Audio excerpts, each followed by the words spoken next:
Fear എന്ന് പറഞ്ഞൊരു ഫാക്ടറിനെ വെച്ചിട്ടാണ് നമ്മൾ ഹെൽത്ത് കെയർ ബിസിനസ് റൺ ചെയ്യുന്നത്. Fear exclusively for VIP. Exclusively for VIP ആണ്. പക്ഷേ നിങ്ങൾ കരുതുന്ന VIP അല്ല അതിനകത്ത് വരിക. ഒരു ഹോസ്പിറ്റലിൽ വന്നതിലുപരി മേ ബി ഒരു റിസോർട്ടിലേക്ക് വന്ന ഒരു പ്രതീതിയാണ് ഈ ന്യൂറോ റീഹാബിലിറ്റേഷൻ തന്നെയാണല്ലേ. അപ്പോൾ എനിക്ക് ഇതെന്താന്ന് ഇവിടെ വന്നതിന് ശേഷമാണ് ശരിക്കും മനസ്സിലായത് എന്നാണ് പറയാൻ. ഒന്ന് ഹാർട്ട് അറ്റാക്ക്, അതെ, 2 സ്ട്രോക്ക്. ഇത് രണ്ടിനെയും പിടിച്ചാണ് മലയാളി ജീവിക്കുന്നത്. ശരിക്കും പറഞ്ഞാൽ ഒരു അസുഖത്തിന് ശേഷം പെർമനൻ്റ് ആയിട്ടോ അല്ലെങ്കിൽ ഭാഗികമായിട്ടെങ്കിലും ഡിസബിലിറ്റീസ് വരാൻ ഏറ്റവും കൂടുതൽ സാധ്യതയുള്ളത് ഈ ന്യൂറോ എയിൽമെൻറ്റ്സിന് തന്നെയാണ്. എന്തൊക്കെയാണെന്ന് പറഞ്ഞ പ്രേക്ഷകർക്കും എനിക്ക് ഫെമിലിയർ ആണെന്ന് കൂടി അറിയില്ല. ആരും റോഡ് ട്രാഫിക് ആക്സിഡന്റിനെ പേടിച്ച് ജീവിക്കുന്നില്ല. ഓക്കെ, എത്രയും പെട്ടെന്ന് മൂക്കിലൂടെ ട്യൂബ് മാറ്റി വായിൽ കൂടെ ആഹാരം കഴിക്കാനുള്ള ട്രെയിനിങ്, അതല്ലെങ്കിൽ ഈ കാലാകാലങ്ങളിൽ ഈ ട്യൂബ് ഇങ്ങനെ കിടക്കും. എന്നാൽ ബൈസ്റ്റാൻഡറിന്റെ സാധ്യതയോടു കൂടി ഏതൊരു ഹോസ്പിറ്റലും നൽകുന്ന അത്ര തന്നെ അഡ്വാൻസ്ഡ് ആയിട്ടുള്ള എക്യുപ്മെന്റ്സിന്റെ സഹായത്തോടു കൂടി അവർക്ക് ICU ഫെസിലിറ്റി നമ്മളിവിടെ കൊടുക്കുന്നുണ്ട് അല്ലേ. ഒരു ബോധാവസ്ഥയിലല്ലാത്ത പേഷ്യൻസിന് പോലും ഒരു നല്ല റെസ്പോൺസ്, അത് കൊഗ്നിറ്റീവ് റെസ്പോൺസിന് ഇമ്പ്രൂവ് ചെയ്യുന്നുണ്ട്. NRIs വരാറുണ്ട്. That is bringing you back. അതുകൊണ്ടാണ് ഈ സ്ഥാപനത്തിൻ്റെ ഒരു ആപ്തവാക്യമാക്കി അത് ഞങ്ങൾ വെച്ചിരിക്കുന്നത്. Will try to bring him back. ഒരു ആശുപത്രിയായിട്ട് ഫീൽ ചെയ്യരുത്, പക്ഷേ പേഷ്യൻ്റ് എപ്പോഴും വേണ്ടുന്ന സുരക്ഷിതത്വമാണ്. നമസ്കാരം, എല്ലാ പ്രിയപ്പെട്ട പ്രേക്ഷകർക്കും സ്വാഗതം. ഞാനിപ്പോൾ ഉള്ളത് കൊല്ലത്തെ നൈജൂസ് ഹെൽത്ത് സെന്റർ ഹോസ്പിറ്റലിലാണ്. And joining us today is doctor Naiju himself. നമസ്കാരം ഡോക്ടർ. നമസ്കാരം. ശരിക്കും ഡോക്ടറിൻ്റെ ഈ ഒരു ഹോസ്പിറ്റലിലേക്ക് വന്നപ്പോൾ എനിക്ക് ഒരു ഹോസ്പിറ്റലിൽ വന്നതിലുപരി വളരെ ഹോംലി അറ്റ്മോസ്ഫിയർ ഉള്ള ഒരിടത്തേക്ക്, മേ ബി ഒരു റിസോർട്ടിലേക്ക് വന്ന ഒരു പ്രതീതിയാണ്. എന്നാൽ ഇവിടെ കൈകാര്യം ചെയ്യുന്നത് മെഡിക്കൽ രംഗത്തെ ഏറ്റവും നൂതന ചികിത്സാ വിധികളാണ്. ശരിക്കും അത് എന്തൊക്കെയാണെന്ന് പറഞ്ഞാൽ പ്രേക്ഷകർക്കും എനിക്ക് ഫെമിലിയർ ആണെന്ന് കൂടി അറിയില്ല. Neuro rehabilitation, pain management, post surgical, post stroke, post trauma care, rehabilitation, അതുപോലെ തന്നെ music therapy, speech therapy, psycho therapy, അങ്ങനെ ഒത്തിരി ചികിത്സാ വിധികളാണ് ഇവിടെ ഏറ്റവും പ്രൊഫഷണൽ ആയിട്ടുള്ള ടീംസ് കൈകാര്യം ചെയ്യുന്നത്. ഏറ്റവും most modern advanced medical tools ഉപയോഗിച്ച് ഇവിടെ ചികിത്സ നൽകിക്കൊണ്ടിരിക്കുന്നത് അല്ലേ. എനിക്ക് തോന്നുന്നു അതിൽ ഏറ്റവും എടുത്തു പറയേണ്ടത് ഈ ന്യൂറോ റീഹാബിലിറ്റേഷൻ തന്നെയാണ് അല്ലേ. അപ്പോൾ എനിക്ക് ഇതെന്താന്ന് ഇവിടെ വന്നതിന് ശേഷമാണ് ശരിക്കും മനസ്സിലായത് എന്നാണ് പറയാൻ. ഇനി നമ്മുടെ പ്രേക്ഷകർക്ക് വേണ്ടിയിട്ട് നമുക്ക് അതിൽ നിന്ന് തുടങ്ങാം. എന്താണ് ഈ ന്യൂറോ റീഹാബിലിറ്റേഷൻ, അതിൻ്റെ ഒരു ആവശ്യകത എന്താണ് എന്നുള്ളത്. ഈ ന്യൂറോ റീഹാബിലിറ്റേഷൻ എന്ന് പറയുമ്പോൾ നമുക്ക് എല്ലാവർക്കും ഏകദേശം അറിയാവുന്നത് തലച്ചോറുമായിട്ടും നാഡീഞരമ്പുകളായിട്ടും ബന്ധപ്പെട്ട പ്രശ്നങ്ങൾക്ക് വേണ്ടിയിട്ടുള്ള പുനരധിവാസ ചികിത്സാ രീതി. അപ്പോൾ നമ്മൾ അതിൻ്റെ ഒരു ആവശ്യകത മനസ്സിലാക്കേണ്ടതെന്ന് പറഞ്ഞാൽ, നമ്മൾ മലയാളികൾ പേടിക്കുന്ന 2 പ്രധാന കാര്യങ്ങളുണ്ട്. ഒന്ന് ഹാർട്ട് അറ്റാക്ക്, 2 സ്ട്രോക്ക്. ഇത് രണ്ടിനെയും പേടിച്ചാണ് മലയാളി ജീവിക്കുന്നത്. ശരിക്കും പറഞ്ഞാൽ ആരും റോഡ് ട്രാഫിക് ആക്സിഡന്റിനെ പേടിച്ച് ജീവിക്കുന്നില്ല. ഓക്കെ, അപ്പോൾ ഇതിനകത്തുള്ള ഈ 2 മേഖലകൾ നോക്കുകയാണെങ്കിൽ, ഹാർട്ട് അറ്റാക്ക് ആണ് ശരിക്കും ഇപ്പോഴത്തെ അവസ്ഥയിൽ ലോക നിലവാരങ്ങളിലും കേരളത്തിലെ നിലവാരങ്ങളിലും ഏറ്റവും കൂടുതൽ മരണനിരക്ക് ഉണ്ടാക്കുന്ന ഒരു രോഗാവസ്ഥയെ നമുക്ക് വേണമെങ്കിൽ പറയാം. ഈ സ്ട്രോക്ക് അല്ലെങ്കിൽ പക്ഷാഘാതം, ബ്രെയിനിൻ്റെ നാഡി വെസൽസിനുണ്ടാകുന്ന ബ്ലോക്ക് അല്ലെങ്കിൽ ബ്ലീഡ്സ്, ഇതുമൂലം ജീവിതാപായങ്ങൾ കുറവാണെങ്കിലും പക്ഷേ ഈ സ്ട്രോക്കിന് ശേഷം അല്ലെങ്കിൽ പക്ഷാഘാതത്തിന് ശേഷമുള്ള ഡിസബിലിറ്റീസ്, ഇറവേഴ്സിബിൾ ഡിസബിലിറ്റീസിൻ്റെ പെർസെൻറ്റേജ് വളരെ കൂടുതലാണ്.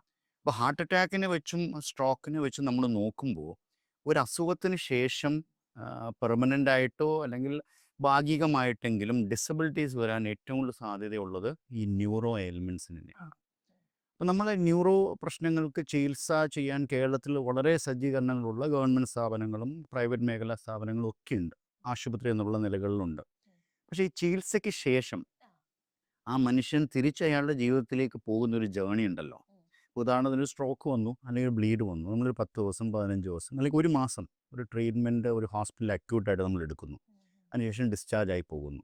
അതിനുശേഷം ഈ മനുഷ്യൻ്റെ ജീവിതത്തിൽ എന്ത് സംഭവിക്കുന്നു, അയാൾക്ക് എവിടെയാണ് ആ ജീവിതത്തിനെ അയാൾക്ക് നഷ്ടമായത് ഈ സ്ട്രോക്ക് മുഖാന്തരം, തിരിച്ചയാൾ എപ്പോൾ ആ പൂർവ്വ ജീവിതത്തിലേക്ക് തിരിച്ചു വരാൻ സാധിക്കുന്നു അല്ലെങ്കിൽ എത്രത്തോളം വരാൻ സാധിക്കുന്നു, ഇതൊരു അൺഐഡൻറ്റിഫൈഡ് അല്ലെങ്കിൽ ഒരു അൺആൻസേർഡ് സെഗ്മെൻ്റ് ആണ്. ശരിക്കും പറഞ്ഞാൽ കേരളത്തിനെ സംബന്ധിച്ചിടത്തോളം ന്യൂറോ റീഹാബിലിറ്റേഷൻ ഒരുപാട് നൂതന മാർഗ്ഗങ്ങളിൽ സെൻറ്റേഴ്സ് വരുന്നുണ്ടെങ്കിലും ഫുൾ ഫ്ലെഡ്ജ്ഡ് ആയിട്ട് നമ്മളത് കാണുന്നില്ല. അപ്പോൾ അതുകൊണ്ടാണ് ആ ഒരു സെഗ്മെൻറ്റിനെ കോൺസെൻട്രേറ്റ് ചെയ്ത് ഒരു ഹോസ്പിറ്റൽ സർവീസിനെ കൊണ്ടുവരണമെന്ന് എനിക്കൊരു ചിന്താഗതി ഉണ്ടാവുകയും അതിൻ്റെ ഒരു എളിയ പ്രയത്നമായിട്ടാണ് കഴിഞ്ഞ 2 കൊല്ലമായിട്ട് ഈ NHC. അപ്പം ചോദിച്ച ചോദ്യം neuro rehabilitation. It is bringing a person back to his life or nearing back to his life. അത് എവിടെയാണോ അയാൾക്ക് ആ ജീവിതത്തിൽ നഷ്ടമായിരിക്കുന്നത് ആ ഒരു ഫേസിലേക്ക് കൊണ്ടുവരാൻ വേണ്ടി ശ്രമിക്കുന്ന ഒരു ശ്രമം. അത് ചികിത്സയോളം തന്നെ പ്രാധാന്യമുള്ളതാണ് എന്നുള്ളതാണ് എൻ്റെ ഡിക്റ്റം. എന്ന് വെച്ചാൽ ഒരു സ്ട്രോക്ക് വന്നാൽ ആശുപത്രിയിൽ എന്ത് ചികിത്സ കൊടുക്കുന്നു അതിനോളം പ്രാധാന്യമുള്ളതാണ് റീഹാബിലിറ്റേഷൻ. എന്നാലേ മനുഷ്യനെ നമുക്ക് തിരിച്ച് ജീവിതത്തിലേക്ക് കൊണ്ടുവരാൻ പറ്റൂ. So that's the importance of neuro rehabilitation. Okay. Doctor എങ്ങനെയാണ് ഈ ഒരു വിഷൻ അല്ലെങ്കിൽ കോസ് ടേക്കപ്പ് ചെയ്തത്? ഇതൊരു കോസ് ആണെന്ന് തന്നെ പറയാലോ. വളരെ ആത്മാർത്ഥമായിട്ട് പറയുകയാണെങ്കിൽ 10-22 കൊല്ലമായിട്ട് ഞാൻ ഹോസ്പിറ്റൽ മേഖലയിൽ വർക്ക് ചെയ്യുന്ന ഒരാളാണ്. ഞാനൊരു സർജനാണ്, ഓർത്തോപെഡിക് സർജനാണ്. അത് മാത്രമല്ല കൊല്ലത്ത് തന്നെ വളരെ പ്രമുഖമായുള്ള ഒരു ആശുപത്രിയിൽ അഡ്മിനിസ്ട്രേറ്റീവ് റോളിൽ ഞാൻ 10-17 കൊല്ലം ഒരു CEO പോസ്റ്റിലൊക്കെ ഇരുന്ന ആളാണ്. ഇതിൻ്റെ ഇടയ്ക്ക് വെച്ച് ഞാൻ തന്നെ ഒരു പേഷ്യൻ്റായി. അപ്പോഴാണ് പേഷ്യൻ്റ് എന്താണെന്നും ആശുപത്രി എന്താണെന്നും ഡോക്ടേഴ്സ് എന്താണെന്നും നഴ്സിംഗ് എന്താണെന്നും ഒക്കെ അതിൻ്റെ അർത്ഥപൂർണമായ അവസ്ഥ എനിക്ക് മനസ്സിലാക്കാൻ പറ്റുന്നത്. അപ്പോൾ ചികിത്സയ്ക്കപ്പുറം രോഗിക്ക് വേണ്ടുന്ന കുറേ തലങ്ങളുണ്ട് എന്ന് എന്നെ മനസ്സിലാക്കിപ്പിച്ചു തന്നത് ചിലപ്പോൾ അതായിരിക്കാം. അതുകൊണ്ട് തന്നെ ആയിരിക്കണം ഞാൻ റീഹാബിലിറ്റേഷൻ പോലൊരു സെഗ്മെന്റിലേക്ക് തിരിഞ്ഞതെന്നാണ് എനിക്ക് തോന്നുന്നത്. നമുക്ക് നമ്മളിവിടെ നൽകുന്ന ഫെസിലിറ്റീസ് എന്തൊക്കെയാണ് ഈ ഒരു ന്യൂറോ റീഹാബിലിറ്റേഷൻ? ഒരുപാട് വിപുലമല്ലെങ്കിലും ഞങ്ങളൊരു നല്ല അറ്റംപ്റ്റ് ഇവിടെ ചെയ്തിട്ടുണ്ട്. എന്ന് വെച്ചാൽ ഈ ന്യൂറോ റീഹാബിലിറ്റേഷൻ ഇപ്പം ഞാൻ കണ്ടുവരുന്നതെന്ന് പറഞ്ഞാൽ ഞങ്ങൾക്ക് ഇവിടെ വരുന്ന എൻക്വയറീസ് എന്ന് പറഞ്ഞു കഴിഞ്ഞാൽ സ്ട്രോക്ക് കഴിഞ്ഞു 1 കൊല്ലം കഴിഞ്ഞു, 2 കൊല്ലം കഴിഞ്ഞു, 3 കൊല്ലം കഴിഞ്ഞു, അല്ലെങ്കിൽ 10 കൊല്ലം കഴിഞ്ഞ് സ്ട്രോക്ക് പേഷ്യൻസ് വരയ്ക്കും നമ്മളെ വിളിച്ച് എൻക്വയറി ചെയ്യാൻ പറ്റും. എനിക്ക് ഇത്ര വൈകല്യങ്ങളുണ്ട്, എനിക്ക് എന്ത് ചികിത്സ കിട്ടും. നമ്മൾ ഇതിനകത്ത് മനസ്സിലാക്കേണ്ട കാര്യം എന്ന് പറഞ്ഞാൽ റിക്കവറിങ് ഫേസ് എന്നൊരു ഫേസിനൊരു കാലദൈർഘ്യമുണ്ട്. ഏതൊരു സ്ട്രോക്ക് കഴിഞ്ഞാലും അതിൻ്റെ ആദ്യത്തെ 6 മുതൽ 9 മാസം ഈ റിക്കവറിങ് ഫേസിന് വളരെ കൂടുതൽ ഊന്നൽ നൽകേണ്ട ഒരു സമയമാണ്. അവിടെ ചാൻസ് ഉണ്ടെന്നാണോ ഡോക്ടർ? ചാൻസ് എന്ന് പറഞ്ഞാൽ എന്ത് തരം സ്ട്രോക്കാണ് വന്നിരിക്കുന്നത്, ബ്രെയിൻ എന്ത് ഡാമേജ് ആണ് വന്നിരിക്കുന്നത്, അതാണ് ഇദ്ദേഹത്തിന് റിക്കവറിയെ നിർണ്ണയിക്കുന്നത്. അപ്പോൾ അവിടെ ചികിത്സയ്ക്ക് വലിയ പ്രാധാന്യമുണ്ട്. ഗോൾഡൻ അവറിലാണോ ഈ ചികിത്സ കിട്ടിയിരിക്കുന്നത്, സ്ട്രോക്കിനെ അലിയിച്ച് കളഞ്ഞിട്ടുണ്ടോ, അല്ലെങ്കിൽ ബ്ലീഡിങ് വന്നിട്ടുണ്ടെങ്കിൽ എത്ര പെട്ടെന്ന് ആ ബ്ലീഡ്സ് നമ്മളെടുത്ത് മാറ്റി ബ്രെയിന് ക്ഷതം വരാതിരിക്കാൻ നമ്മൾ എന്തെല്ലാം ചികിത്സകൾ പ്രാഥമികമായി ചെയ്തു. അപ്പം അത് ആണ് ഇതിൻ്റെ ഭാവിയെ നിർണ്ണയിക്കുന്നത്. പക്ഷേ ആ ചികിത്സ പൂർണ്ണമായും ഫലഭക്തമാവണമെങ്കിൽ ഒരു പ്രോപ്പർ റീഹാബിലിറ്റേഷൻ വേണം. അപ്പം പലപ്പോഴും സംഭവിക്കുക എന്താ വെച്ചാൽ ഇപ്പം ഒരു ചികിത്സ കഴിയുമ്പോൾ കുറച്ച് ഫിനാൻഷ്യലി ഡ്രെയിൻഡ് ആവും ആൾക്കാർ. അപ്പോൾ അതിനുശേഷം അവർ ഒരു ഫിസിയോതെറാപ്പി ചെയ്യുന്ന ഡോക്ടർ വളരെ വ്യക്തമായി അഡ്വൈസ് ചെയ്യുമെങ്കിലും അതിനെ പൂർണ്ണമായി ഉൾക്കൊള്ളാൻ പേഷ്യൻസിന് കഴിയാറില്ല. അല്ലെങ്കിൽ അതിനു വേണ്ടി സ്പെൻഡ് ചെയ്യാനോ അതിനുവേണ്ടി ടൈം ഇൻവെസ്റ്റ് ചെയ്യാനോ അവർ തയ്യാറാകുന്നില്ല. പക്ഷെ അവരൊരു ഓടി കുറച്ച് കഴിയുമ്പോഴാണ് അവർക്ക് മനസ്സിലാവുക ഇതിങ്ങനെ അല്ലായിരുന്നു, അല്ലെങ്കിൽ ഇത് മാത്രമല്ലായിരുന്നു ചികിത്സ, എനിക്കൊരു പ്രോപ്പർ സംവിധാനം എനിക്ക് വേണ്ടിയിരുന്നു എന്നുള്ളത് മനസ്സിലാക്കുമ്പോൾ ചിലപ്പോൾ ഒരു പക്ഷേ വൈകിയിരിക്കും. അപ്പോൾ വൈകിയ വേളയിൽ അവർ വീണ്ടും ഓടി വന്ന ആ പ്രതീക്ഷയിൽ ഞങ്ങൾക്കിത് ശരിയാക്കാൻ പറ്റുമോ എന്ന് ചോദിക്കുമ്പോൾ time is A very important factor. അതുകൊണ്ട് തന്നെ പക്ഷാഘാതങ്ങൾ പോലുള്ള പ്രശ്നങ്ങൾ വന്നു കഴിഞ്ഞാൽ ആ മെയിൻ ചികിത്സയോട് കൂടെ തന്നെ റീഹാബിലിറ്റേഷനും വളരെ പ്രാധാന്യത്തോടു കൂടി തന്നെ നമ്മൾ ചെയ്ത് മുന്നോട്ട് പോകണം. That will give you results. Okay. ഈ റീഹാബിലിറ്റേഷൻ പക്ഷാഘാതത്തിന് മാത്രമാണോ ആപ്ലിക്കബിൾ ആയിട്ടുള്ളത്, അതോ ഇവിടെ മറ്റു ചികിത്സകൾ നൽകുന്നുണ്ടല്ലോ? റീഹാബിലിറ്റേഷൻ എന്ന് പറഞ്ഞാൽ ഇപ്പോൾ 2019 ലോകത്തിലെ ഏറ്റവും വലിയ റീഹാബിലിറ്റേഷനെ കുറിച്ചൊരു പഠനം നടത്തിയിട്ടുള്ളത്. ആ പഠനം പറയുന്നതെന്ന് പറഞ്ഞാൽ every 1 in 3 people need rehabilitation at some point of his life. ഉദാഹരണത്തിന് ഒരു സ്ത്രീയെ സംബന്ധിച്ചിടത്തോളം ഒരു ഗർഭകാലം കഴിഞ്ഞു കഴിഞ്ഞാൽ അവർക്ക് അവിടെ റീഹാബിലിറ്റേഷൻ വേണമല്ലോ, അല്ലേ? പല തരത്തിലുള്ള റീഹാബിലിറ്റേഷൻ വേണം. നമ്മൾ പ്രസവരക്ഷ എന്നൊക്കെ പറഞ്ഞ് നമ്മളവിടെ ചെയ്യുന്നുണ്ട്. ഒരു പനി പിടിച്ച് 2 ആഴ്ചയോ 3 ആഴ്ചയോ കടന്നു പോകുന്ന ഒരാൾക്കും റീഹാബിലിറ്റേഷൻ വേണ്ടേ? അപ്പോൾ every process, every disease, every physical ailment, whether it is physical or even psychological ailment, needs A പുനരധിവാസം. ആ റീഹാബിലിറ്റേഷൻ നമ്മൾ ഇമ്പോർട്ടൻസ് കൊടുക്കുമ്പോൾ മാത്രമേ ചെയ്തു എന്ന് പറയപ്പെടുന്ന ചികിത്സ പൂർണ്ണ ബലത്തിൽ അയാളുടെ മുന്നിലെത്തുകയുള്ളൂ. അതുകൊണ്ട് തന്നെ ഏത് സെഗ്മെൻറ്റ് ഓഫ് പേഷ്യൻസ് ആയാലും അവർ ഒരു ജീവിതത്തിനെ വളരെ ഫാസ്റ്റായിട്ട് ഫേസ് ചെയ്തുകൊണ്ടിരിക്കുന്നു. പെട്ടെന്ന് അവിടെ ഒരു ഫുൾ സ്റ്റോപ്പോ കോമോ കണക്ക് ഒരു ഡിസീസ് പ്രോസസ്സ് വരുന്നു. അതിൻ്റെ തിരിച്ചു വരവിലേക്ക് അവർ വ്യക്തമായ ഒരു റീഹാബിലിറ്റേഷൻ പ്രോഗ്രാം ഉണ്ടായിരിക്കണം. Every segments need rehabilitation. Okay. അങ്ങനെയാണെങ്കിൽ നമ്മൾ ഇവിടെ ഇപ്പം ന്യൂറോ റീഹാബിലിറ്റേഷന് ഉപരി വേറെ എന്തൊക്കെ പോസ്റ്റ് സർജിക്കൽ ഇപ്പോൾ സർജറി ഒരു വലിയ സർജറിക്ക് ശേഷം ആ അല്ലെങ്കിൽ വെന്റിലേറ്ററിൽ കിടക്കുന്ന ഒരു പേഷ്യൻറ്റ്. യെസ് ഇപ്പോൾ വെന്റിലേറ്ററിലാണ് കുറച്ച് ദൈർഘ്യമേറിയ ഒരു വെന്റിലേറ്ററായി. വെന്റിലേറ്റർ കഴിഞ്ഞപ്പോൾ കഴുത്തിൽ ഒരു ശുശ്രമുണ്ടാക്കി ട്രക്യോസ്റ്റമി എന്ന് പറഞ്ഞ ഒരു ട്യൂബിലൂടെ വെന്റിലേഷൻ കണക്ട് ചെയ്തു. ചിലപ്പോൾ ഒരു മാസമോ അല്ലെങ്കിൽ ഒരു 2-3 ആഴ്ച വെന്റിലേഷനിൽ കിടന്നൊരു പേഷ്യൻ്റ് അയാൾ ജീവിതത്തിലേക്ക് തിരിച്ചു വരണമെങ്കിൽ ശാരീരികവും മാനസികവുമായുള്ള ഒരുപാട് സപ്പോർട്ട് അദ്ദേഹത്തിന് വേണം. ഓക്കെ അത് വീട്ടുകാർക്ക് മാത്രം കൊടുക്കാൻ പറ്റുന്ന സപ്പോർട്ടായിരിക്കില്ല. എന്നാൽ ആ സപ്പോർട്ടിന് വേണ്ടി അദ്ദേഹത്തിന് ആശുപത്രിവാസം തുടരാനും പറ്റുന്നില്ല. ഓക്കെ അങ്ങനെയുള്ള ഒരാൾക്കാണ് ഇത്തരത്തിൽ ഒരു ആശുപത്രി പോലെ ഫീൽ ചെയ്യുന്നില്ല. നേരത്തെ മാഡം പറഞ്ഞ പോലെ അതൊരു ആശുപത്രിയായിട്ട് ഫീൽ ചെയ്യരുത്. പക്ഷേ പേഷ്യൻ്റ് എപ്പോഴും വേണ്ടുന്നത് സുരക്ഷിതത്വമാണ്. അയാൾ ഭയക്കുന്നത് ഇത്തരത്തിലൊക്കെ ഒരു പ്രശ്നം കണ്ടു കഴിഞ്ഞാൽ അയാൾ ഭയക്കുന്നതെന്ന് പറഞ്ഞാൽ നാളെ എനിക്കിത് വരുമോ? ഉദാഹരണത്തിന് ഒരു ഹാർട്ട് അറ്റാക്ക് വന്ന ഒരാൾക്ക് നെഞ്ചിൻ്റെ ഭാഗത്ത് ഏത് വേദന വന്നാലും ആ ഭീതിയിലായിരിക്കും അദ്ദേഹം ജീവിക്കുന്നത്. അപ്പോൾ റീഹാബിലിറ്റേഷൻ സമയത്ത് അദ്ദേഹത്തിന് വേണ്ടുന്നത് സുരക്ഷിതമായിട്ടുള്ള അറ്റ്മോസ്ഫിയറാണ്. So we give that security as a hospital, but the hospital shouldn't feel like a hospital.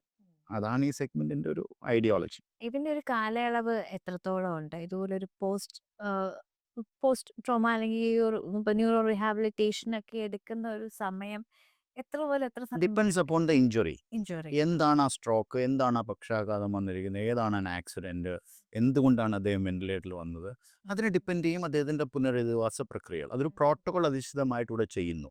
So the physical therapist or the rehabilitation therapist they chart, our chart ചെയ്യും ഒരു പ്രോട്ടോകോൾ. അപ്പോൾ അയാളുടെ ഓരോ ദിവസം അയാളുടെ മാറ്റങ്ങളെ ചാർട്ട് ചെയ്ത് അപ്പോൾ അവർക്ക് ജഡ്ജ് ചെയ്യാൻ പറ്റും. Okay, this man will take this many time. അതാണ് അതിൻ്റെ ഒരു രീതി. അത് ഡിപ്പെൻഡിങ് ആണ് ഓരോ കേസസിനും.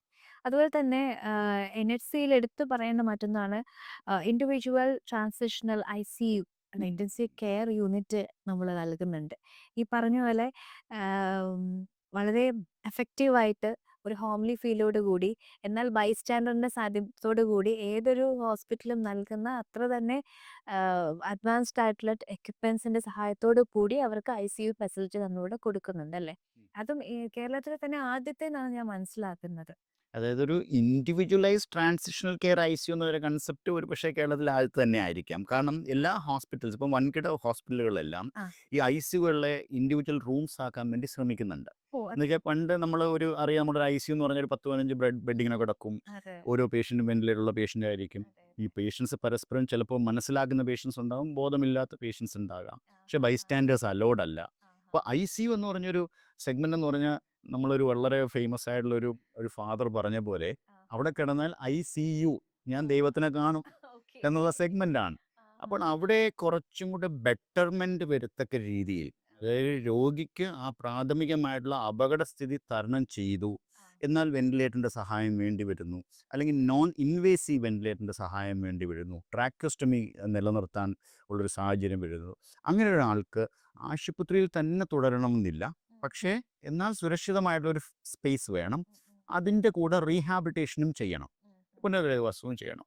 അപ്പോൾ അയാൾക്ക് അയാളുടെ ഒരു കുടുംബത്തിലുള്ള ഒരാളുടെ ഒരു സഹായം കൂടെ വേണം, അല്ലെങ്കിൽ പ്രസൻസും കൂടെ വേണം. So emotionally, psychologically and physiologically ആ എല്ലാ കെയറിനെയും കൂടെ ഒന്ന് ഒത്തൊരുമിപ്പിച്ച് എന്നാൽ വെന്റിലേറ്റർ കെയറും കൂടെ കിട്ടത്തക്ക രീതിയിൽ, അല്ലെങ്കിൽ നോൺ ഇൻവേസീവ് വെന്റിലേറ്റർ കെയർ കിട്ടത്തക്ക രീതിയിൽ അതിനുവേണ്ടി സംവിധാനിച്ചിരിക്കുന്നതാണ് ഈ transitional individual ICU. That means പൂർണ്ണമായും ഗൃഹ അന്തരീക്ഷത്തിലേക്ക് പോകാൻ പറ്റാത്ത പേഷ്യൻ്റ്, എന്നാൽ ഹോസ്പിറ്റലിൽ തുടരണമെന്നില്ല എന്ന് പറയുന്ന പേഷ്യൻസ്, അവർക്ക് ഇടയിൽ നിൽക്കുന്ന ഒരു സെഗ്മെൻ്റായിട്ട് ഇതിനെ ഞങ്ങൾ മേക്ക് ചെയ്തു. സോ അതൊരു ബെനിഫിഷ്യൽ കാര്യമായിട്ട് എനിക്ക് തോന്നി. അതുകൊണ്ടാണ് ഈ സെഗ്മെൻറ്റിനെ കൊണ്ടുവന്നത്. And this ICU is completely equipped. Ventilator ഉണ്ട്, ഡിഫിബ്രിലേറ്റർ, ക്രാഷ് കാർട്ട്, ഒരു അത്യാധുനിക ICUവിൽ ഒരു ഇൻഡിവിജ്വൽ ബെഡിൽ വേണ്ടുന്ന എല്ലാ കെയർസും, ഒരു 24 hours നമുക്ക് ഇൻറ്റൻസീവ് നഴ്സിങ്ങിൻ്റെ കെയർ, ഇൻറ്റൻസീവ് ഡോക്ടറിൻ്റെ കെയർ, പിന്നെ പാരാമെഡിക്കൽ സപ്പോർട്ട്സ്, അതൊക്കെ ഒന്ന് സംവിധാനിച്ചിട്ടുണ്ട്. ഈ സ്വാലോയിങ് ഡിഫിക്കൽട്ടി വരുന്നത് ഡിഗ്ലൂട്ടോളജി എന്ന് പറയാമല്ലോ. അതെ, ടെക്ലൂട്ടോളജി എന്ന് പറയുന്ന ഈ ഒരു രോഗാവസ്ഥ, ഈ ഒരു അവസ്ഥ, പ്രത്യേകിച്ച് സ്വാലോ ചെയ്യാനൊക്കെ ബുദ്ധിമുട്ടുള്ള ഒരു അവസ്ഥ, ശരിക്കും എങ്ങനത്തെ ഏത് പേഷ്യൻസിനാണ് പക്ഷെ കൂടുതലായിട്ട് ഇപ്പോൾ നമ്മൾ ഈ പോസ്റ്റ് സ്ട്രോക്ക് സെഗ്മെന്റ് എടുക്കുന്നതുകൊണ്ട് ഈ ന്യൂറോളജിക്കൽ പേഷ്യൻസിന് ഈ പക്ഷാഘാതം പോലുള്ള ഇഷ്യൂസ് കഴിഞ്ഞു കഴിഞ്ഞാൽ അവർക്ക് ഡിസബിലിറ്റീസ് വരാം, തളർച്ച വരാം, മെമ്മറി ലോസ് വരാം, കൊഗ്നിറ്റീവ് എന്ന് വെച്ചാൽ നമ്മളെ ബിഹേവിയറിൻ്റെ ഇഷ്യൂസ് വരാം, സോളോയിങ് ഡിഫിക്കൽറ്റി വരാം, സംസാര പ്രശ്നങ്ങൾ വരാം. അപ്പോൾ ഇതിൻ്റെ എല്ലാ ഭാഗങ്ങളും കംപ്ലീറ്റ് ആവണമെങ്കിൽ കമ്മ്യൂണിക്കേഷൻ ആ പേഷ്യന്റിന് കമ്മ്യൂണിക്കേറ്റ് ചെയ്യാൻ പറ്റുന്ന ഏറ്റവും നല്ല മാർഗം സ്പീച്ച് തന്നെയാണല്ലോ. അതെ അതെ അതെ അപ്പോൾ അതിനെ കൂടെ ആദ്യമേ തന്നെ അഡ്രസ്സ് ചെയ്ത് കൊണ്ടുവന്നാൽ, ആഹാ കാരണം ഏറ്റവും ഏർലി റിക്കവറി ചെയ്യാൻ സാധ്യതയുള്ളതും എന്നാൽ ഏറ്റവും ലാസ്റ്റായിട്ട് നിൽക്കുന്ന ഡിസബിലിറ്റിയും ഈ സ്പീച്ച് ഡിസബിലിറ്റീസ് തന്നെയാണ്. ഓക്കെ അപ്പോൾ അവിടെ ഒരു പ്രോപ്പർ ട്രെയിനിങ്, അത് പഠിച്ച വ്യക്തമായി പഠിച്ച ഡിഗ്രി ഹോൾഡർ ആയിട്ടുള്ള ഒരു ടെക്നോളജിസ്റ്റ് അല്ലെങ്കിൽ സ്പീച്ച് തെറാപ്പിസ്റ്റിൻ്റെ സഹായം. പിന്നെ മൂക്കിലൂടെ ട്യൂബ് ഇട്ട് നമ്മൾ ആഹാരം കൊടുക്കുന്നു, എത്രയും പെട്ടെന്ന് മൂക്കിലൂടെ ട്യൂബ് മാറ്റി വായിൽ കൂടെ ആഹാരം കഴിക്കാനുള്ള ട്രെയിനിങ്. അതല്ലെങ്കിൽ ഈ കാലാകാലങ്ങളിൽ ഈ ട്യൂബ് ഇങ്ങനെ കിടക്കും, ഓക്കെ ആൾക്കാർ ട്യൂബിൽ കൂടെ കൊടുത്തുകൊണ്ടിരിക്കും. കുറേ നാൾ ഈ ട്യൂബ് കഴിയുമ്പോൾ ആ ട്യൂബ് മാറ്റി വയറിലെ പെക് ട്യൂബ് ആക്കി മാറ്റും. ആക്ച്വലി നമുക്ക് എന്താ പറയാ ഭക്ഷണം വായിലൂടെ തന്നെ കൊടുക്കാനുള്ള ഒരു ഓപ്ഷൻ ഉണ്ടല്ലോ അതൊരു അല്ല, സാധ്യത ഇത് ഈ പക്ഷാഘാതം വരുന്ന ആൾക്ക് ഈ ഇവിടുത്തെ ഈ ഈസോഫാഗസ് എന്ന് പറഞ്ഞ സിസ്റ്റത്തിൻ്റെ വീക്ക്നെസ് വന്നാൽ ഈ ആഹാരം അന്നനാളത്തിൽ കയറി പോകുന്നതിന് പകരം ശ്വാസനാളത്തിലേക്ക് പോകും. അത് ആസ്പിറേഷൻ എന്നൊരു അവസ്ഥ ഉണ്ടാക്കും, ന്യൂമോണിയ ഉണ്ടാക്കും. അത് വരാതിരിക്കാനാണ് ട്യൂബ് ഇട്ട് നമ്മൾ ഫീഡ് ചെയ്യുന്നത്. പക്ഷേ സ്ലോലി അദ്ദേഹത്തിന് ട്രെയിൻ ചെയ്താൽ പതുക്കെ പതുക്കെ ആ സോളോയിങ് പ്രോസസ്സ് അയാൾ റീലേൺ ചെയ്യും. ഓക്കെ അങ്ങനെ ഈ ട്യൂബ് നമുക്ക് മാറ്റാൻ പറ്റും. ഓക്കെ അത് ഇതുവരെയും കണ്ടിരുന്നതെന്ന് പറഞ്ഞാൽ സാധാരണ നഴ്സിംഗ് കെയറിൻ്റെ ഭാഗമായിട്ട് പോകും. പക്ഷേ ഇപ്പോൾ അത് മാത്രം പഠിച്ച അതറൈസ് ഡിഗ്രി ഉള്ള ടെക്നോളജിസ്റ്റും സ്പീച്ച് തെറാപ്പിസ്റ്റും നമുക്ക് കേരളത്തിലുണ്ട്. അത്തരത്തിലൊരു വിങ് ഞങ്ങളിവിടെ സ്റ്റാർട്ട് ചെയ്തു. ഡെഡിക്കേറ്റഡ് ആയിട്ട് ഞങ്ങൾക്ക് ഒരു ഡോക്ടർ അതിനകത്തുണ്ട്. She is helping us with that. I met her actually അത് ഞാൻ സംസാരിച്ചിരുന്നു. അതെ അതുപോലെ തന്നെ നമ്മൾ മ്യൂസിക് തെറാപ്പിയും കൊടുക്കുന്നത് ലോകം പരീക്ഷിക്കപ്പെടുന്ന കുറേയേറെ ട്രീറ്റ്മെൻറ്റ് മോഡ്സ് ഉണ്ട് റീഹാബിലിറ്റേഷനിൽ. സ്പീച്ച് ഉണ്ട്, നമ്മൾ പറയുന്ന യോഗ, റെജനുവേറ്റീവ് തെറാപ്പീസ്. അപ്പോൾ അതിൽ ഞങ്ങളിവിടെ ഉപയോഗിക്കുന്നത് പറഞ്ഞാൽ നമ്മൾ സൈക്കോളജിക്കൽ കൗൺസിലിങ്സ് ഉണ്ട്, സൈക്കാട്രിസ്റ്റിൻ്റെ ഹെൽപ്പുണ്ട്, സൈക്കോളജിൻ്റെ ഹെൽപ്പുണ്ട്. ഓക്കെ അത് കൂടാതെ ഒരു മ്യൂസിക്കൽ തെറാപ്പിസ്റ്റ് ഞങ്ങൾക്കുണ്ട്, മിസ് ഫൗസിയ എന്ന് പറഞ്ഞിട്ട്. അപ്പോൾ she puts certain frequencies of music. നമ്മൾ പാട്ടല്ലത്, ഓക്കെ അത് ഈ സൗണ്ട് വേവ്സിനെ നമ്മൾ ഇയർഫോൺ വെച്ച് ആ മനുഷ്യൻ്റെ തലച്ചോറിൻ്റെ അവസ്ഥ അനുസരിച്ച് അല്ലെങ്കിൽ അദ്ദേഹത്തിൻ്റെ കൊഗ്നിറ്റീവ് അല്ലെങ്കിൽ സെൻസറി അവസ്ഥ അനുസരിച്ച് ആ തരംഗങ്ങളെ അയാൾ ഇങ്ങനെ കേൾപ്പിച്ചുകൊണ്ടിരിക്കും. അത് ബ്രെയിനെ ഉണർത്താൻ സഹായിക്കുമെന്നതാണ് പഠനങ്ങൾ തരുന്നത്. ഇത് ശരിക്കും ഞങ്ങളിവിടെ ഒരു 1.5 കൊല്ലമായിട്ട് ഇത് പ്രാക്ടീസ് ചെയ്യുന്നുണ്ട്. And it has been very effective with patients who are not to ഒരു ബോധാവസ്ഥയിലല്ലാത്ത പേഷ്യൻസിന് പോലും ഒരു നല്ല റെസ്പോൺസ്, അത് കൊഗ്നിറ്റീവ് റെസ്പോൺസിനെ ഇമ്പ്രൂവ് ചെയ്യുന്നുണ്ട്. അതായത് അവരുടെ നോട്ടങ്ങൾ ഇമ്പ്രൂവ് ആവുന്നുണ്ട്, ഒരാളെ കാണുമ്പോൾ ഉള്ള ഫേഷ്യൽ എക്സ്പ്രഷൻ ഇമ്പ്രൂവ് ആവുന്നുണ്ട്. അതിനൊക്കെ ഇത് സഹായിക്കുന്നുണ്ട്. So we try in every mode. ആണ് എന്തെങ്കിലും ഒരു ബെറ്റർമെന്റ് ഒരാൾക്ക് കിട്ടണമല്ലോ. That is what we try on. എനർജിയുടെ മിഷൻ എന്താണെന്ന് എനിക്ക് മനസ്സിലായി. എന്താണ് വിഷൻ? വിഷൻ ഈ സെഗ്മെന്റിനെ വളരെ കൂടുതൽ ശ്രദ്ധിക്കപ്പെടുന്നില്ല എന്നുള്ളൊരു പ്രശ്നം ഇതിനകത്തുണ്ട്. എല്ലാ ഹോസ്പിറ്റൽസും ഇപ്പോൾ ഫിസിക്കൽ റീഹാബിലിറ്റേഷൻ വിങ്സ് ഉണ്ട്. മേജർ ഹോസ്പിറ്റൽസ് ലൈക്ക് കിംസും ആസ്റ്റേഴ്സും എല്ലാം വളരെ കൂടുതൽ ഇൻവെസ്റ്റ് ചെയ്ത് ഈ റീഹാബിലിറ്റേഷനെ പ്രൊമോട്ട് ചെയ്ത് കൊണ്ടുവരുന്നുണ്ട്. പക്ഷേ നമുക്കുള്ള ഈ ജനങ്ങളുടെ ആ ഒരു പെർസെൻറ്റേജിനെ ഫുൾഫിൽ ചെയ്യാൻ പറ്റുന്നില്ല. So more centres should come concentrating on rehabilitation.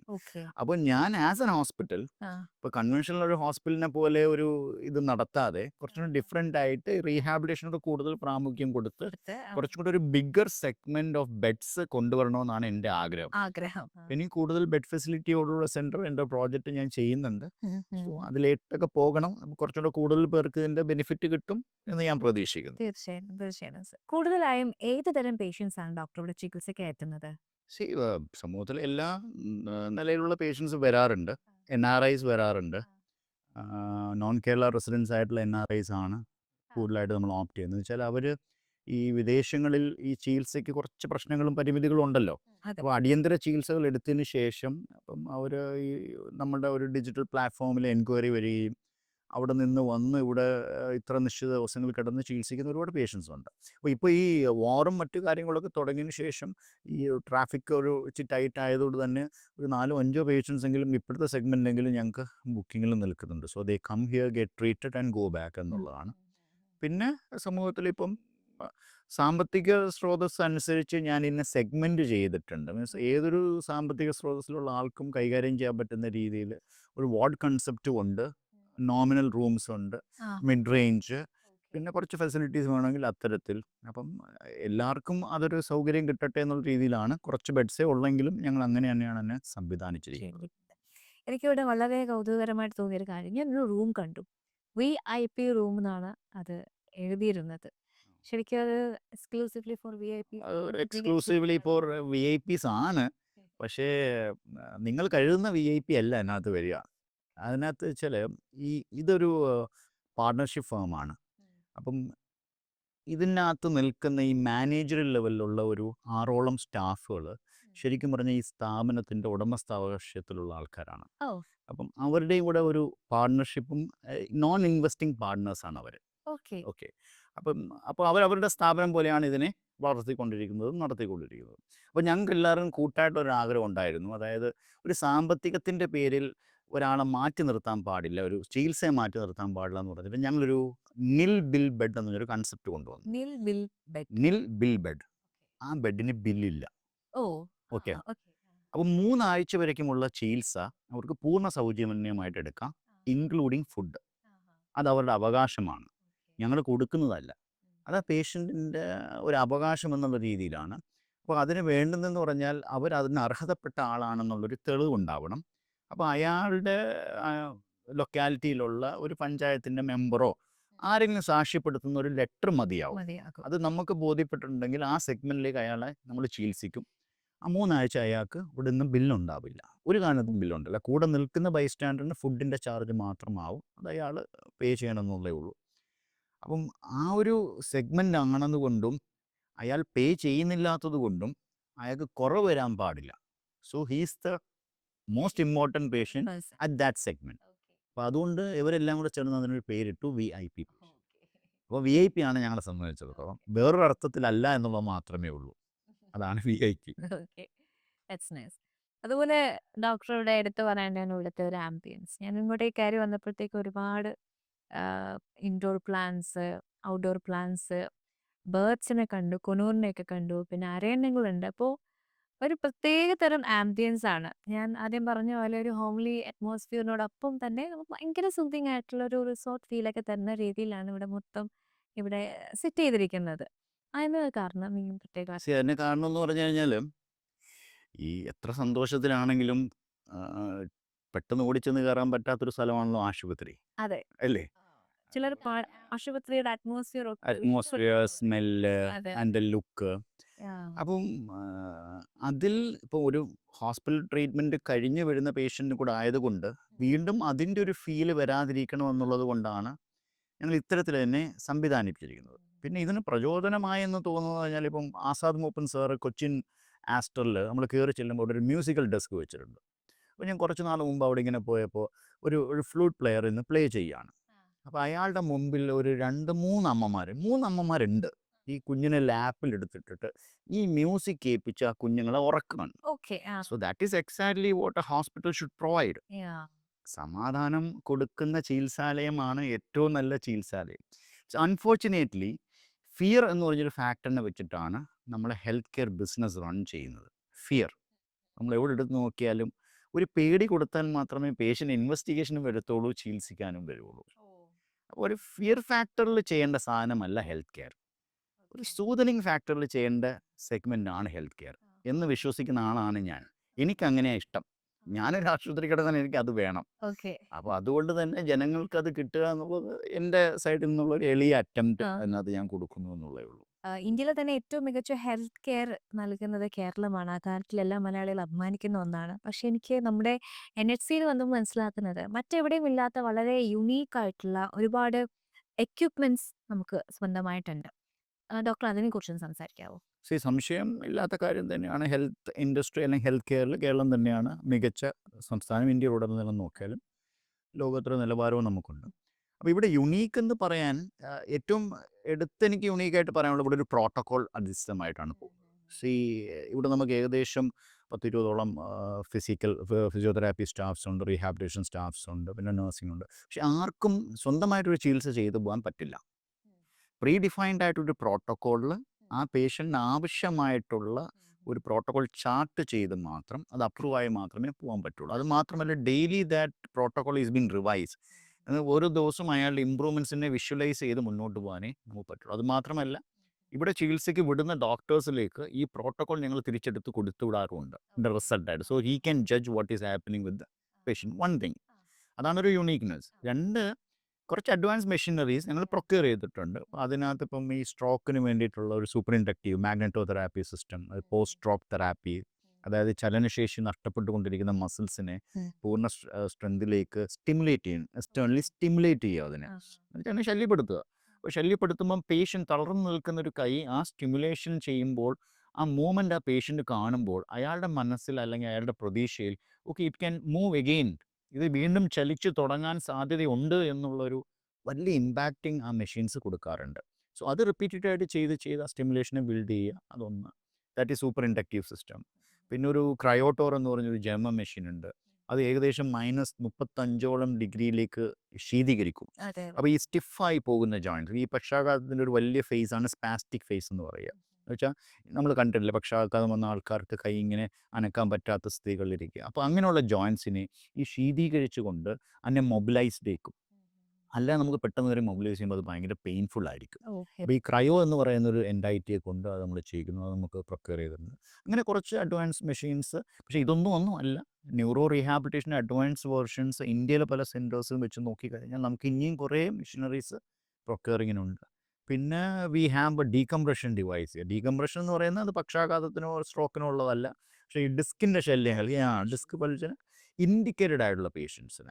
എല്ലാ ഡിസ്കുകളും സർജറിയിലേക്ക് പോകേണ്ട ഡിസ്കുകളല്ല. എല്ലാ ഡിസ്കുകളെയും ഡീകംപ്രഷൻ കൊണ്ട് ചികിത്സിക്കാനും പറ്റില്ല. പക്ഷേ നമ്മളത് നമ്മുടെ ഒരു ന്യൂറോ ടീമിൻ്റെ ഇവാലുവേഷൻ ഐഡൻറ്റിഫൈ ചെയ്ത് ഡീകംപ്രസ് ചെയ്യാൻ പറ്റുന്ന ഡിസ്ക് ആണെങ്കിൽ അത് ഡീകംപ്രഷൻ മെഷീനിൽ വ്യക്തമായിട്ടുള്ള ഡിസ്കിനെ മാത്രം ഏത് ഞരമ്പിൻ്റെ മേളാണോ അത് മർദ്ദമുണ്ടാക്കുന്നത് അതിൽ നിന്ന് ചെറുതായിട്ട് പ്രഷർ കുറയ്ക്കാൻ ഈ ട്രീറ്റ്മെൻറ്റ് സഹായിക്കുന്നുണ്ട്. തന്മൂലം സർജറിയിലേക്കുള്ള ഒരു പോക്കിനെ നമുക്ക് തടയാൻ പറ്റും. പക്ഷേ not with all patients, but indicated പേഷ്യൻസിന് മാത്രം. പക്ഷേ അങ്ങനെ ഡീകംപ്രഷൻ ചികിത്സയിൽ ബെനിഫിറ്റ് കിട്ടിയാലും ആ മനുഷ്യൻ അടുത്തൊരു 3-4 മാസം വളരെ വ്യക്തമായിട്ടുള്ള പ്രോട്ടോകോൾസ് സിസ്റ്റമായിട്ട് എക്സസൈസും സ്റ്റിമുലേഷൻസും ഒക്കെ ചെയ്തു പോയി അതിന് റിക്കവറി ഫുള്ളായിട്ട് എടുക്കണം. അപ്പോൾ അങ്ങനെയുള്ള കുറേ മെഷീൻസ് പ്രൊക്യൂർ ചെയ്തിട്ടുണ്ട്. ഭാവിയിൽ കുറച്ചും കൂടെ മെഷീൻസ് ഞങ്ങൾ പ്രൊക്യൂർ ചെയ്യുന്നുണ്ട്. ഈ സൂപ്പർ ഇൻഡക്റ്റീവ് സിസ്റ്റത്തിൻ്റെ തന്നെ ഏഷ്യയിലെ ആദ്യത്തെ ഒരു ലോഞ്ച് ഞങ്ങൾ പ്രതീക്ഷിക്കുന്നുണ്ട്. അത് BTL എന്നൊരു കമ്പനിയുമായിട്ട് അസോസിയേറ്റഡ് ആണ് ചെയ്യുന്നത്. പിന്നെ റോബോട്ടിക് ഡിവൈസിന് റീഹാബിലിറ്റേഷന് വേണ്ടിയിട്ട് ഇൻട്രൊഡ്യൂസ് ചെയ്യാൻ വേണ്ടി ഞങ്ങൾ ഓൾറെഡി എൻ്റെ കമ്പനീസുമായിട്ടുള്ള നെഗോസിയേഷൻ ചർച്ചകളൊക്കെ നടത്തുന്നു. ഞാൻ പറഞ്ഞല്ലോ, ഇതിനൊരു നെക്സ്റ്റ് ഫേസ് ഡെവലപ്മെൻറ്റിലേക്ക് കൊണ്ടുപോകുമ്പോൾ ദൈവം സഹായിച്ച ഒരു പൂർണ്ണ രൂപത്തിലുള്ള ഒരു റീഹാബിലിറ്റേഷൻ സെൻ്റർ ആയിട്ട് ചെയ്യണമെന്നാണ് ആഗ്രഹിക്കുന്നത്. തീർച്ചയായിട്ടും അത് എത്രയും പെട്ടെന്ന് തന്നെ സംഭവിക്കട്ടെ, സാധിക്കട്ടെ. സോ അതുപോലെ തന്നെ പെയിൻ മാനേജ്മെന്റിന് ഇവിടെ ഫോളോ ചെയ്യുന്ന ട്രീറ്റ്മെന്റ്സ് എന്തൊക്കെയാണ്? മസ്കുലോസ്കെൽട്ടൽ എന്ന് പറയുന്ന ഒരു എൻ്റെ ഡിഫറെൻറ്റ് സെഗ്മെൻ്റ് ആണ്. റീഹാബിലിറ്റേഷൻ, ന്യൂറോ റീഹാബിലിറ്റേഷൻ പോലെ തന്നെ മസ്കുലോസ്കെൽട്ടൽ ഒരു വേറെ ഡിപ്പാർട്ട്മെൻ്റ് ആണ്. അവിടെ നമുക്ക് ഏത് തരത്തിലുള്ള വേദനകളെ നമുക്ക് പ്രതിരോധിക്കാനോ കീഴ്പ്പെടുത്താനോ അത് ട്രീറ്റ്മെൻറ്റ് അധിഷ്ഠിതമായിട്ട്. ഇറ്റ്സ് നോട്ട് ലൈക്ക് എല്ലാ വേദനകളെയും നമുക്ക് കുറേ ഫിസിയോതെറാപ്പി മെഷീൻസ് കൊണ്ടോ മൊഡാലിറ്റീസ് കൊണ്ടോ ടെക്നോളജി കൊണ്ടോ കീഴ്പ്പെടുത്താമെന്നുള്ളതല്ല. ഇവിടെ ആദ്യമേ ചെയ്യുന്നതെന്ന് പറഞ്ഞാൽ ഡയഗ്നോസിസ് പ്രോപ്പർ ആവണം. No treatment without evidence. Evidence വേണം. എന്തുകൊണ്ടാണ് വേദന, കാരണത്തിനെ കണ്ടുപിടിക്കുക. ആ കാരണത്തിന് ഈ ഫിസിയോതെറാപ്പി മൊഡാലിറ്റീസോ ഉപകാരപ്പെടുമെങ്കിൽ അതല്ലെങ്കിൽ നമുക്ക് ഇൻ്റർവെൻഷണൽ പെയിൻ സ്പെഷ്യലിസ്റ്റ് ഉണ്ട്, അയാളുടെ ചികിത്സാ വിധികൾ എടുക്കാം. അല്ലെങ്കിൽ പെയിൻ ഉണ്ടാകുന്ന ആ കോസിനെ നമ്മൾ ആദ്യമേ ചികിത്സിച്ച് മാറ്റിയേ പറ്റുള്ളൂ. സോ അതിന് ഉതകുന്നതായിട്ടുള്ള കുറച്ച് അഡ്വാൻസ്ഡ് പെയിൻ മാനേജ്മെൻറ്റ് മെഷീൻസും ഈ മസ്കുലോസ്കെൽട്ടൽ യൂണിറ്റിൽ ഞങ്ങൾ സംവിധാനിച്ചിട്ടുണ്ട്. ഓക്കെ, നമ്മുടെ മോട്ടോ എന്ന് പറയുന്നത് ബ്രിങ്ങിങ് യു ബാക്ക് ആണ്, യു ബാക്ക് ടു ലൈഫ്. അത് ഒരുപാട് പ്രതീക്ഷകൾ നൽകുന്ന പേഷ്യൻസിനാണെങ്കിൽ അതൊരു പ്രതീക്ഷ നൽകുന്ന ഒരു മോട്ടോ ആണ്. ശരിക്കും സാറാണോ ഈ മോട്ടോ കോയിൻ ചെയ്തത്? What were your thoughts when you coined this motto? Actually it is like എന്താണ് ഒരു പേഷ്യൻ്റ് ഏറ്റവും കൂടുതൽ ആഗ്രഹിക്കുക? ഒരു രോഗാവസ്ഥ ഒരു രോഗിയുടെ ജീവിതത്തിലേക്ക് പെട്ടെന്ന് ഒരൊറ്റ ദിവസം കൊണ്ട് വരികയോ അല്ലെങ്കിൽ സ്ലോലി വരികയോ ചെയ്താൽ അയാൾക്ക് ഈ രോഗം പൂർണ്ണമായി മാറണമെന്നുള്ള ആത്യന്തികമായിട്ടുള്ളൊരു ആവശ്യം തന്നെയാണ്. ഓക്കെ, അതിനുവേണ്ടി അയാൾ ചികിത്സിക്കുന്നു, പ്രയത്നിക്കുന്നു, കാര്യങ്ങൾ ചെയ്യുന്നു. പക്ഷേ അയാളുടെ ലക്ഷ്യം എന്താണെന്ന് അറിയാമോ? ലക്ഷ്യമെന്ന് പറയുന്നത് എവിടെയാണോ അയാളുടെ ജീവിതത്തിൻ്റെ സ്പീഡിനെ ഒരു സ്പീഡ് ബ്രേക്കർ പോലെ ഈ രോഗമോ ഈ അവസ്ഥയോ നിർത്തിയത്, ആ സ്പീഡിലേക്ക് അയാൾക്ക് തിരിച്ചെത്താൻ പറ്റണം. അതൊരു വലിയ ആവശ്യമാണ്, ജെന്യുവനായിട്ടുള്ള ആവശ്യമല്ലേ. അതിന് നമുക്ക് അത് അദ്ദേഹത്തിൻ്റെ അനാവശ്യമെന്നോ അത്യാഗ്രഹമെന്നോ ഒന്നും പറയാൻ പറ്റില്ല. പക്ഷേ we are bound to certain limitations. അപ്പോൾ ഒരു പരിധിക്കെങ്കിലും അദ്ദേഹത്തിനെ ആ സ്പീഡിൻ്റെ ഫേസിലേക്ക് കൊണ്ടുവരാനുള്ളൊരു ശ്രമം, അതിനെയാണ് ബ്രിങ്ങിങ് യു ബാക്ക് എന്ന് പറയുന്നത്. നിങ്ങൾക്ക് നിങ്ങളെ എവിടെ നഷ്ടപ്പെട്ടു പോയോ അവിടേക്ക് നിങ്ങളെ തിരിച്ചെത്തിക്കാൻ നിങ്ങളൊപ്പം ഞങ്ങൾക്കൊരു ശ്രമം അതിനകത്തുണ്ട് എന്ന് ഡെപ്പിക്റ്റ് ചെയ്യുന്നൊരു dialogue. That is bringing you back. അതുകൊണ്ടാണ് ഈ സ്ഥാപനത്തിൻ്റെ ഒരു ആപ്തവാക്യമാക്കി അത് ഞങ്ങൾ വെച്ചിരിക്കുന്നത്. Will try to bring him back. വെറും ആപ്തവാക്യം മാത്രമല്ല, അതിനുവേണ്ട എല്ലാവിധ പരിശ്രമങ്ങളും, വളരെ ജെന്യൂൻ ആയിട്ടുള്ള ഡെഡിക്കേറ്റഡ് ആയിട്ടുള്ള പരിശ്രമങ്ങളും ഡോക്ടറിന്റെ ടീമിന്റെയും ഭാഗത്തു നിന്നും പ്രതി ദിനംതോറും വന്നുകൊണ്ടിരിക്കുകയാണ്. ഈ പറഞ്ഞ പോലെ പുതിയ പുതിയ എക്യുപ്മെന്റ്സ് വരാൻ പോകുന്നു, പുതിയ പുതിയ ചികിത്സാ രീതികൾ വരാൻ പോകുന്നു. അപ്പോൾ ഒരുപാട് ജീവിതങ്ങളാണ് അതിലൂടെ മാറി മറിയുന്നത്. ഒരുപാട് പേർക്കാണ് പ്രതീക്ഷയും ലൈഫും ഒക്കെ തിരികെ കിട്ടിക്കൊണ്ടിരിക്കുന്നത്. അപ്പോൾ തീർച്ചയായിട്ടും ഇതൊരു ഉദാത്തമായൊരു സംഗതി തന്നെയാണ്, സംശയമില്ല. അപ്പോൾ ഡോക്ടറിനും ടീമിനും എല്ലാവിധ ഭാവങ്ങളും നേരുന്നു. അപ്പോൾ thank you so much for being with us ഇത്രയും നേരം ഇത്രയധികം കാര്യങ്ങൾ പറഞ്ഞു തന്നതിനൊക്കെ ഒരുപാട് നന്ദി അറിയിക്കുന്നു. Thank you so much.